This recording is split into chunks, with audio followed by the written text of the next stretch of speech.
Resumen de la lección 11 para el 30 de junio del 2020. La Biblia y la profecía. Para memorizar. Y él dijo, hasta 2300 tardes y mañanas, luego el santuario será purificado. Daniel capítulo 8, verso 14. Los libros proféticos de Daniel y Apocalipsis usan el método historicista para sus interpretaciones. El método historicista considera que la profecía tiene un cumplimiento progresivo y continuo en la historia.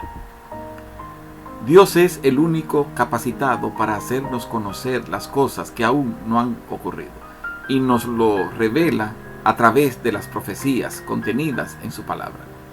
Cuando notamos que las profecías han tenido un verdadero cumplimiento en la historia, nos dan la seguridad de que las demás profecías también se cumplirán.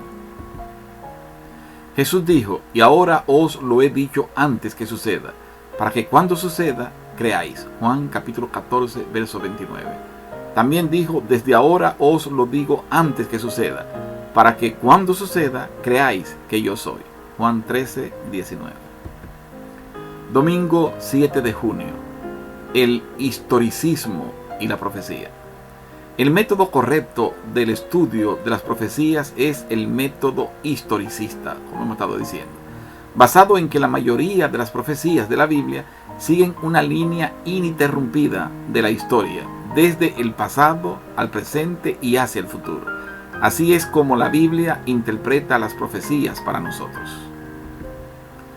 Tanto en la profecía de Daniel 2 como en las demás de Daniel, vemos claramente la aplicación del método historicista. Vemos cómo Dios anuncia la sucesión ininterrumpida de los reinos desde Babilonia a nuestros días y hasta el final de los tiempos. Daniel capítulo 2, los versos 32 al 35, por ejemplo. La cabeza de esta imagen era de oro fino, su pecho y sus brazos de plata, su vientre y sus muslos de bronce, sus piernas de hierro, sus pies en parte de hierro y en parte de barro cocido. Estabas mirando hasta que una piedra fue cortada, no con mano, e hirió a la imagen en sus pies de hierro y de barro cocido, y los desmenuzó. Mas la piedra que hirió a la imagen fue hecha un gran monte que llenó toda la tierra. Como vemos, es un método completamente historicista, porque nos saca de Babilonia y nos trae hasta nuestro tiempo y hasta el final, cuando Jesús instale el nuevo reino eterno. Lunes 8 de junio, el principio de día por año. Ezequiel capítulo 4, los versos 4 al 6. Y tú te acostarás sobre tu lado izquierdo y pondrás sobre él la maldad de la casa de Israel.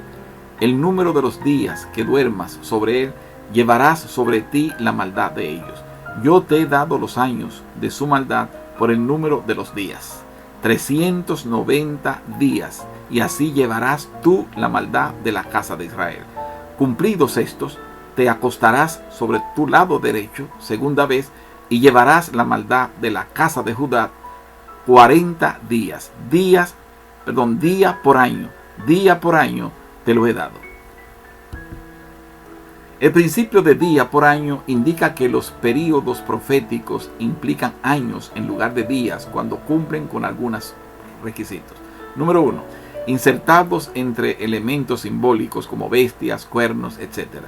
Número 2. Que encajan en períodos de tiempo más largos como 1200 o 2300 días, etc. Y número 3, que no están expresados en la forma habitual, como por ejemplo tiempo y tiempos, tardes y mañanas, etc. Insertados entre elementos simbólicos como bestias, cuernos, etc. Las bestias, los cuernos, etc. no deben tomarse literalmente, son símbolos. Así que si el resto de la profecía es simbólica y no literal, todo debe tomarse como simbólico, tanto las bestias como los tiempos, que encajan en periodos de tiempo más largos como 1200 o 2300 días, etc. Los acontecimientos y los reinos que son representados en las profecías cubren un lapso de mucho tiempo, así que sería imposible ajustarla si les aplicáramos un tiempo literal. pero al aplicar el principio de día por año, el tiempo se ajusta a los acontecimientos de una manera precisa. Y 3, que no están expresados en la forma habitual, como tiempo y tiempos, tardes y mañanas, etc. Las expresiones para designar estos periodos sugieren una interpretación simbólica, como por ejemplo, 2300 tardes y mañanas, Daniel 8:14. Estas no son las formas normales de expresar el tiempo, lo que indica que los períodos que se muestran deben tomarse en una forma simbólica y no literal. Martes 9 de junio. Identificación del cuerno pequeño. Daniel capítulo 7, los versos 20 y el 21. Asimismo, acerca de los 10 cuernos que tenía en su cabeza y del otro que le había salido, delante del cual habían caído 3, y este mismo cuerno tenía ojos y boca que hablaba grandes cosas y parecía más grande que sus compañeros, y veía yo que este cuerno hacía guerra contra los santos y los vencía. En Daniel 7 se muestra la división de la cuarta bestia en 10 reinos y el surgimiento de un cuerno pequeño. Las características del cuerno pequeño son: 1. Caen ante él tres reinos. 2. Habla contra el Altísimo. 3. Persigue a los santos durante 1260 años. Y 4. Intenta cambiar los tiempos y la ley. Los parecidos comunes del cuerno pequeño de Daniel 7 y Daniel 8 son los siguientes. Capítulo 7 y capítulo 8. Son pequeños, versículo 8 y versículo 9. Se hacen grandes, versículo 10 y versículo 20 y versículo 9. Son perseguidos, versículo 21 y los versículos 10 y 24. Son blasfemos, versículo 25, versículo 25. Atacan al pueblo de Dios, versículo 25 y versículo 24. Tienen tiempo profético, versículo 25, versículo 3 al 14. Llegan hasta el fin, versículo 25 al 27, los versículos 17 y 19. Y son destruidos por Dios, versículo 26 y el versículo 25. Muy parecido, quiere decir que están representando la misma cosa. El cuerno pequeño de Daniel 7 se define como un poder político religioso que surge de Roma y sigue siendo Roma. En Daniel 8 vemos a Roma simbolizada como un cuerno pequeño que conquista territorios y también hace guerra contra los santos. Solo existe un poder con esas características especiales: el papado de la Edad Media. Miércoles 10 de junio, el juicio investigador. Daniel capítulo 7, verso 9. Estuve mirando hasta que fueron puestos tronos, y se sentó un anciano de días, cuyo vestido era blanco como la nieve, y el pelo de su cabeza como lana limpia. Su trono llama de fuego, y las ruedas del mismo fuego ardiente. Un río de fuego procedía y salía de delante de él. Millares de millares le servían, y millones de millones asistían delante de él. El juez se sentó, y los libros fueron abiertos. Daniel capítulo 7, versículo 10. Con la captura y reclusión del Papa de parte del general Berthier en el año 1798, termina el periodo de persecución. Luego Daniel 7 y 8 hablan de un juicio. Este juicio se lleva a cabo en el cielo. Daniel capítulo 7, los versos 10 y el 13. Esta escena de juicio ocurre después del 1798 y antes de la segunda venida de Jesús. Daniel nos aclara que al comienzo del juicio el cuerno todavía estaba activo. Daniel capítulo 7 versículo 11.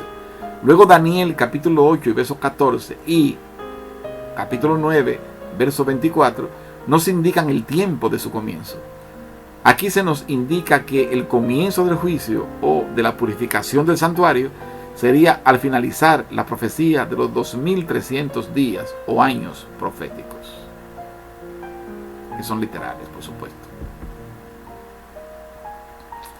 La fecha del inicio de la profecía de los 2300 años la encontramos en Daniel capítulo 9, verso 25. Dice: desde la salida de la orden para restaurar y edificar a Jerusalén, esto ocurrió en el año 457 a.C., Esdras capítulo 7, versículo 7. Y si contamos 2300 años, los días, hacia adelante, llegamos al año 1844, momento cuando Jesús entró en el lugar santísimo y comenzó su obra de purificación del santuario celestial. Jueves 11 de junio, la tipología como profecía. Juan capítulo 1, versículo 29. El siguiente día vio Juan a Jesús que venía a él y dijo: He aquí el Cordero de Dios que quita el pecado del mundo. La profecía tipológica es cuando aplicamos los hechos históricos reales a acontecimientos futuros o a verdades espirituales. Juan Bautista, al llamar a Jesús el Cordero de Dios, le aplica a Jesús el símbolo del Cordero que se sacrificaba cada día en el templo. El uso de la tipología como método de interpretación fue usado muchas veces por Jesús y los autores del Nuevo Testamento. Mateo capítulo 12, versículo 40 dice: Porque como estuvo Jonás en el vientre del gran pez 3 días y 3 noches, así estará el Hijo del Hombre en el corazón de la tierra 3 días y 3 noches, indicando directamente que esto representa la sepultura que tuvo Jesús. Juan capítulo 3, los versos 14 y 15. Y como Moisés levantó la serpiente en el desierto, así es necesario que el Hijo del Hombre sea levantado, para que todo aquel que en él cree no se pierda, mas tenga vida eterna. Hace una comparación de aquella serpiente de bronce que levantó Moisés a el momento cuando Jesús fue crucificado. Jesús, Pablo y los demás escritores del Nuevo Testamento aplican el tipo y la interpretación antitípica para resaltar el verdadero significado profético. Estas ilustraciones, como las que usó Pablo en 1 Corintios capítulo 10, los versos 1 al 13, y en Gálatas capítulo 4, versos 21 al 31, nos enseñan profundas verdades espirituales. 1 Corintios capítulo 10, los versos 1 al 6. Porque no quiero, hermanos, que ignoréis que nuestros padres todos estuvieron bajo la nube, y todos pasaron el mar, y todos en Moisés fueron bautizados en la nube y en el mar, y todos comieron el mismo alimento espiritual, y todos bebieron la misma bebida espiritual, porque bebían de la roca espiritual que los seguía, y la roca era Cristo. Pero de los más de ellos no se agradó Dios, por lo cual quedaron postrados en el desierto. Mas estas cosas sucedieron como ejemplos para nosotros, para que no codiciemos cosas malas como ellos codiciaron. Este ha sido el resumen de la lección número 11, programada para el 13 de junio del 2020. Muchas gracias, que Dios os bendiga.